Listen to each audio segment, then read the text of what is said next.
Olá, eu sou a Ana Marques e você está no Da Maternidade para a Vida, um canal onde eu falo sobre vários temas que estão relacionados com a maternidade, mas que a gente leva para a vida, como aprendizado, como mudança de perspectiva. Se você ainda não está inscrita no canal, clica aqui para você sempre ficar sabendo dos novos vídeos. Hoje eu quero trazer um tema para vocês que é muito polêmico, mas que todas nós sofremos em maior ou menor grau, que é a famosa carga mental das mães. Como é que é isso para você? Quem aí não sofre com essa bendita carga mental? Essa ideia da gente ter que pensar em tudo o tempo inteiro. A gente tá pensando desde do que vai levar de lanche para criança na escola, que a roupa que não tá servindo, que tem que comprar no mercado, o e-mail que tem que mandar pro dono do apartamento arrumar alguma coisa. A gente tá o tempo inteiro pensando em um monte de coisa. Infelizmente, eu não tenho uma fórmula mágica, nem poderia prometer isso para vocês, uma fórmula mágica para resolver isso, para tirar essa carga mental de nós e colocar isso em outro lugar. Eu não tenho isso, mas no meu dia a dia, na minha vivência, com o tempo, eu fui desenvolvendo algumas estratégias que me ajudam a lidar com essa carga mental. Não é que eu não tenho, não é que eu não sofro disso, mas eu aprendi a gerenciar isso de forma que eu hoje não sinto o peso dessa carga mental na minha vida. Ela existe? Sim, mas ela já não é mais pesada para mim. Vamos ver então como é que eu posso ajudar vocês também, talvez, a ter um pouquinho mais de leveza nesse maternar, em relação especificamente a essa carga mental.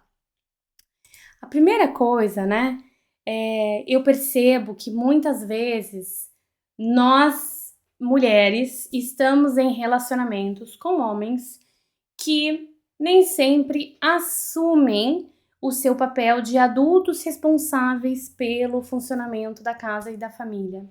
Muitas vezes esses homens se colocam ou estão no lugar, são colocados em um lugar em que eles são quase mais um filho pra gente.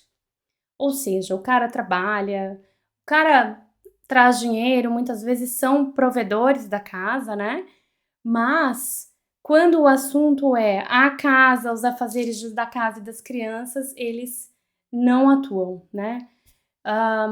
E aí eu queria, claro, trazer uma reflexão aqui. Pode ser que na sua família isso seja um acordo claro. Olha, eu vou trabalhar e vou trazer o dinheiro para casa e você cuida da casa e das crianças. Pode ser? Claro que pode ser. Tudo pode ser. Desde que a gente acorde, né? Da mesma forma, a monogamia é o quê? É um acordo. Você vai falar, eu quero ficar só com você. Você quer ficar só comigo? Sim, eu quero.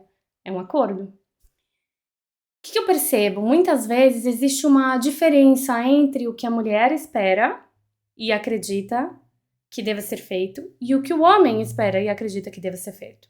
Muitas vezes, quando esse acordo não é verbalizado, não é, né, a gente não sente, não conversa sobre quais são as minhas expectativas, quais são as minhas necessidades, quais são as tuas expectativas, quais são as tuas necessidades. Muitas vezes isso acaba seguindo esse padrão, que é o padrão da nossa sociedade machista, que o cara trabalha, provê, entre aspas, ou né, quando os dois trabalham, muitas vezes o marido ganha mais, enfim, e às vezes por isso, na cabeça dele, está dividida a tarefa.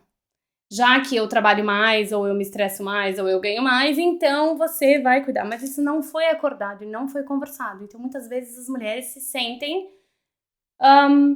preteridas, ou de alguma forma, não é abusada a palavra, mas de alguma forma não estão satisfeitos com essa situação e com essa carga mental extra, porque sim, fica toda essa carga mental em cima da mulher e o homem não se sentindo responsável por isso.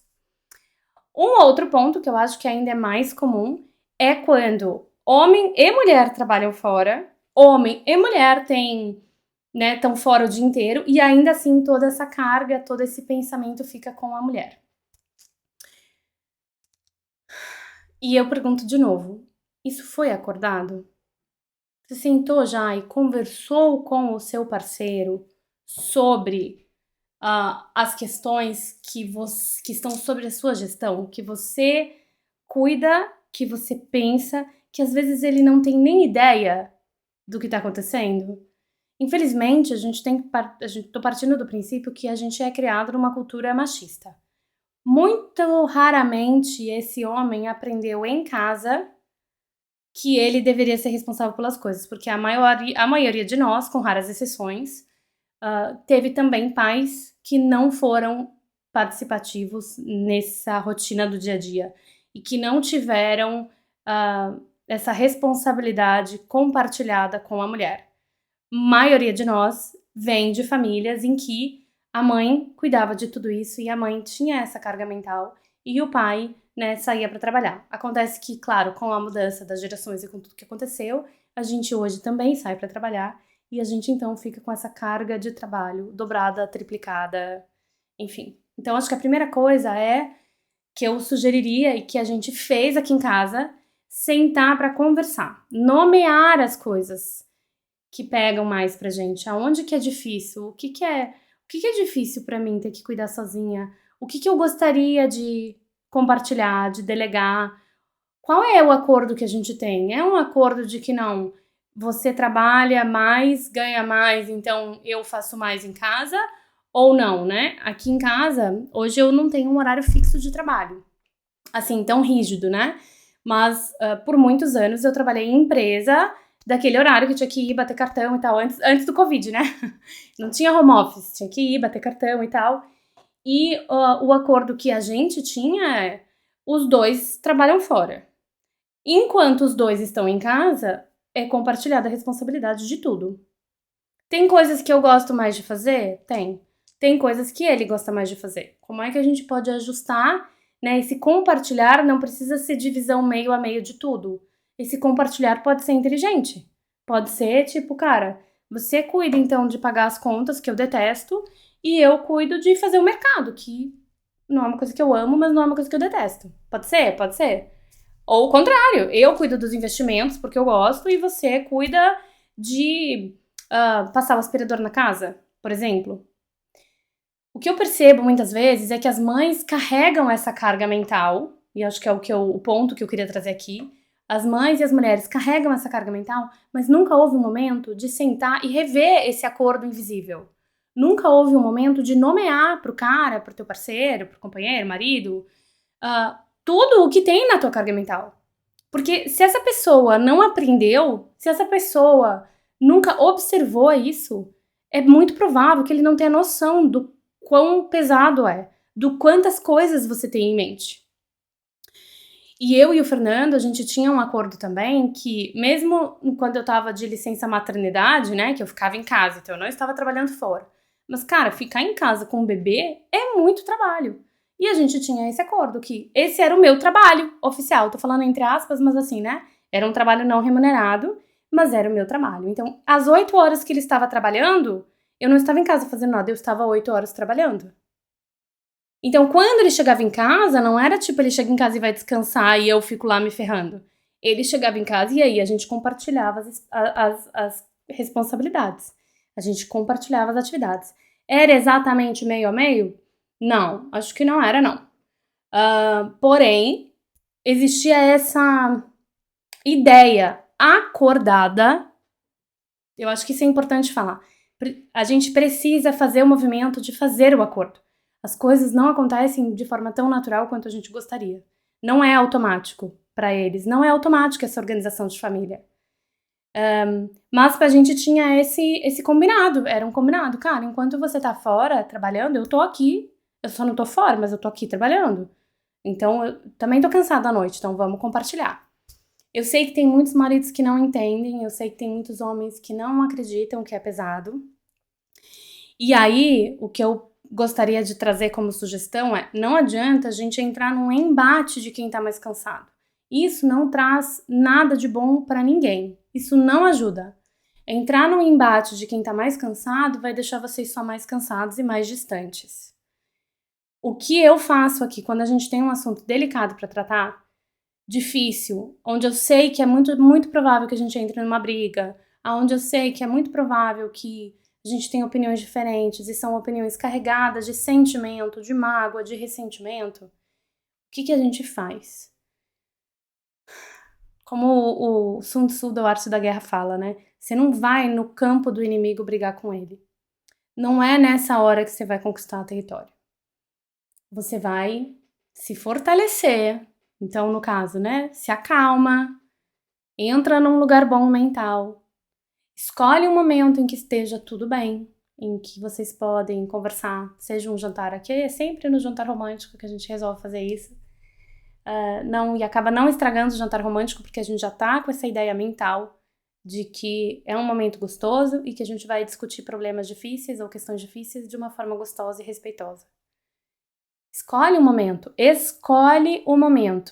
um momento que seja adequado, um momento em que vocês não estejam com a cabeça quente, em que ele não esteja muito cansado, em que você não tenha dormido mal. Escolhe um momento e aplica a comunicação não violenta. Eu vou falar aqui os passos da comunicação não violenta. Ela é muito potente para a gente aplicar educação respeitosa com as crianças. É muito potente para questões de relacionamento de casal, no trabalho. Ela é muito poderosa. Então eu vou falar, e eu tô dizendo assim, com conhecimento de causa. Eu aplico isso todas as vezes que a gente tem um assunto muito difícil. E a comunicação não violenta, no começo, ela é truncada. São passos que você segue, né? No começo, é como as ferramentas da educação respeitosa. No começo é difícil, parece que você tá forçando, parece que você tá fingindo. Mas com a prática, isso é internalizado por você. Você internaliza isso e a coisa fica mais fluida e mais automática até, né? E mais, assim, parte de como você faz as coisas. Para que chegue aí, você precisa praticar, tá? Precisa praticar, fazer, vocês vão fazer, vai testar, vai errar. Às vezes até compartilhar com o teu companheiro. Olha, esse daqui é comunicação não violenta. A gente precisa discutir esse ponto. Eu sei que é um ponto delicado pra gente. Eu queria que a gente discutisse olhando para esse lugar de construir uma solução ao invés de ficar se acusando. E, gente, sendo bem honesta pra vocês, tá? O mais difícil não é a gente chegar nesse lugar. O mais difícil não é aplicar essa comunicação não violenta. O mais difícil é a gente abrir mão do nosso ego, abrir mão da nossa necessidade de estar certo, abrir mão da nossa necessidade de ficar na disputa do poder. E como eu já disse em vários posts, em vários materiais, conteúdos, onde há poder, não há espaço para o amor. O Jung falava isso e é uma verdade tão verdade.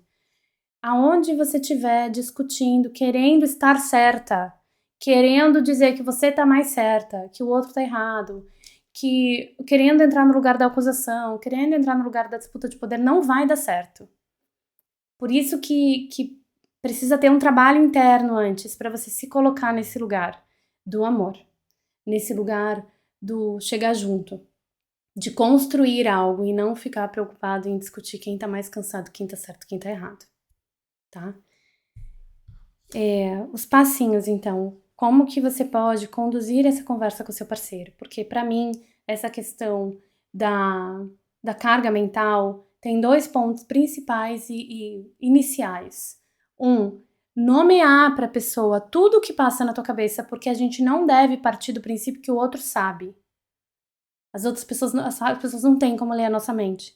Apesar de que um dia o Arthur falou pra mim, não, amor, ele tava muito bravo, que eu não tava entendendo o que ele falava. Aí eu falei, filha, mamãe, não tô entendendo o que você tá falando, você precisa me falar. Não, eu queria que você lesse minha mente. Eu sei que às vezes a gente quer que as pessoas leiam a nossa mente, é mais fácil, seria mais fácil. Mas as pessoas não conseguem. E às vezes, do teu ponto de vista, pode parecer que teu marido tá sendo um insensível, um sacana, um preguiçoso, ou whatever que você quer dizer, que você quer chamar, que você pensa. Mas às vezes ele realmente não sabe tudo que tá na tua cabeça. E se sempre foi você que fez, e na casa dele é muito provável que sempre foi a mãe que fez, é muito provável que ele realmente não tenha noção de tudo que passa na nossa cabeça. Então esse é o primeiro ponto. Nomear as coisas. E o segundo ponto é permitir um espaço para que esse acordo aconteça. Tá? E o que a gente vai falar aqui, então? A primeira coisa é observe sem julgar. Observe a situação sem inferir no julgamento. E esse é um exercício dificílimo de fazer, porque a gente sempre está julgando. Então, observar de forma como se você estivesse fora da situação, tá? Então, por exemplo, eu percebo que sou sempre eu que me preocupo, que defino o que as crianças vão levar para escola de lanche. Para que eu consiga fazer isso, eu também tenho que me preocupar com toda a compra de mercado e levar em consideração isso na hora de fazer compra de mercado. Por exemplo, esse é uma observação de um fato.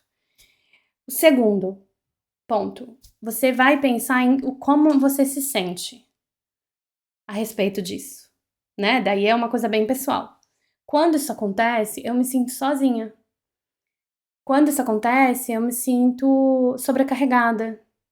Eu sinto que eu tô fazendo essa parte, a parte chata, a parte difícil, a parte trabalhosa, fica sempre comigo e eu me sinto sobrecarregada, eu me sinto cansada, eu me sinto frustrada porque eu queria que a gente estivesse nisso juntos. Você pode colocar o teu sentimento sem acusar o outro, sem falar eu acho que você é um folgado, eu acho que você não faz nada. Isso não, é sobre você, como é que você se sente. O terceiro passo é para qual necessidade que esse sentimento aponta.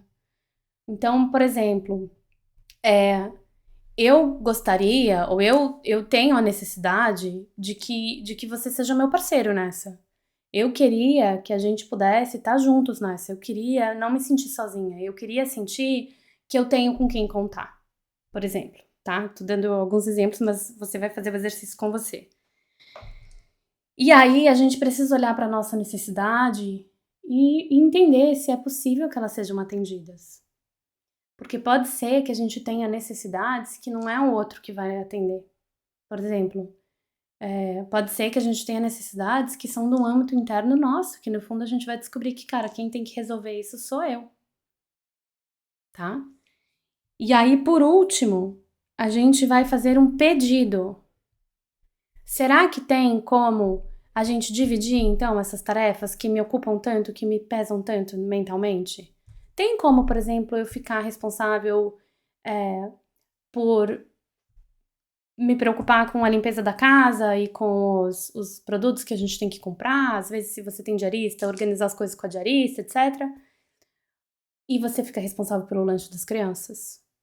Ou será que teria como a gente se dividir nessa? Uma semana sou eu, uma semana é você? Não sei, pensar no qual pedido você pode fazer, porque o pedido torna essa dificuldade, materializa o que o outro pode fazer para te ajudar.